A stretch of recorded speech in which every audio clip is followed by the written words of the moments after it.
ಎಲ್ಲರಿಗೂ ನಮಸ್ಕಾರ. ನನ್ನ ಹೆಸರು ಶಿವಾನಿ. ಸರ್ಕಾರಿ ಹಿರಿಯ ಪ್ರಾಥಮಿಕ ಶಾಲೆ ನಿಂಗೇರ 7ನೇ ತರಗತಿಯಲ್ಲಿ ಓದುತ್ತಿದ್ದೇನೆ. ಇಂದು ನಾನು ಚಂದ್ರಯಾನ 3 ಬಗ್ಗೆ ಹೇಳುತ್ತೇನೆ.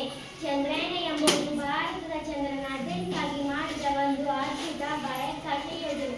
ಈ ಯೋಜನೆಯನ್ನು ಇಸ್ರೋ ಭಾರತೀಯ ಬಾಹ್ಯಾಕಾಶ ಸಂಶೋಧನೆ ಸಂಸ್ಥೆ ನಿರ್ಮಿಸಿದ್ದ.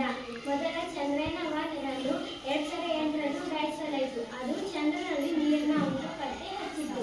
ನಂತರ ಚಂದ್ರಯಾನ 2 2019ರಲ್ಲಿ ಉಡಾಯಿಸಲಾಯಿತು. ಆದರೆ ಅದರ ಲ್ಯಾಂಡರ್ ಚಂದ್ರನ ಮೇಲಿನಲ್ಲಿ ಸಾಫ್ಟ್ ಲ್ಯಾಂಡಿಂಗ್ ಮಾಡಲು ವಿಫಲವಾಯಿತು.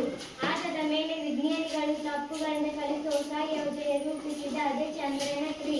ಚಂದ್ರಯಾನ 3 ಉಡಾವಣೆಯನ್ನು 14 ಜುಲೈ 2023ರಂದು ಸತೀಶ್ ಧಾವಡ್ ಬಾಹ್ಯಾಕಾಶ ಕೇಂದ್ರ, ಶ್ರೀಹರಿಕೋಟೆ, ಆಂಧ್ರ ಪ್ರದೇಶದಲ್ಲಿ ಉಡಾಯಿಸಲಾಯಿತು.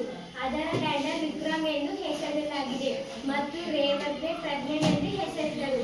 ಸರಿಸುಮಾರು 39 ದಿನಗಳ ನಂತರ 23 ಆಗಸ್ಟ್ 2023ರಂದು ಚಂದ್ರಯಾನ 3 ಯಶಸ್ವಿಯಾಗಿ ಚಂದ್ರನ ದಕ್ಷಿಣ ಧ್ರುವದ ಮೇಲೆ ಇಳಿದಿದೆ. ಆ ಜಾಗವನ್ನು ಶಿವಶಕ್ತಿ ಪಾಯಿಂಟ್ ಎಂದು ಹೆಸರಿಡಲಾಗಿದೆ. ಭಾರತವು ಈ ಸಾಧನೆಯ ಮೂಲಕ ಚಂದ್ರನ ದಕ್ಷಿಣ ಧ್ರುವದ ಮೇಲೆ ಸಾಫ್ಟ್ ಲ್ಯಾಂಡಿಂಗ್ ಮಾಡಿದ ಮೊದಲ ದೇಶವಾಗಿದೆ. ಇದು ಭಾರತದ ವಿಜ್ಞಾನ, ತಂತ್ರಜ್ಞಾನ ಮತ್ತು ಬಾಹ್ಯಾಕಾಶ ಸಂಶೋಧನೆ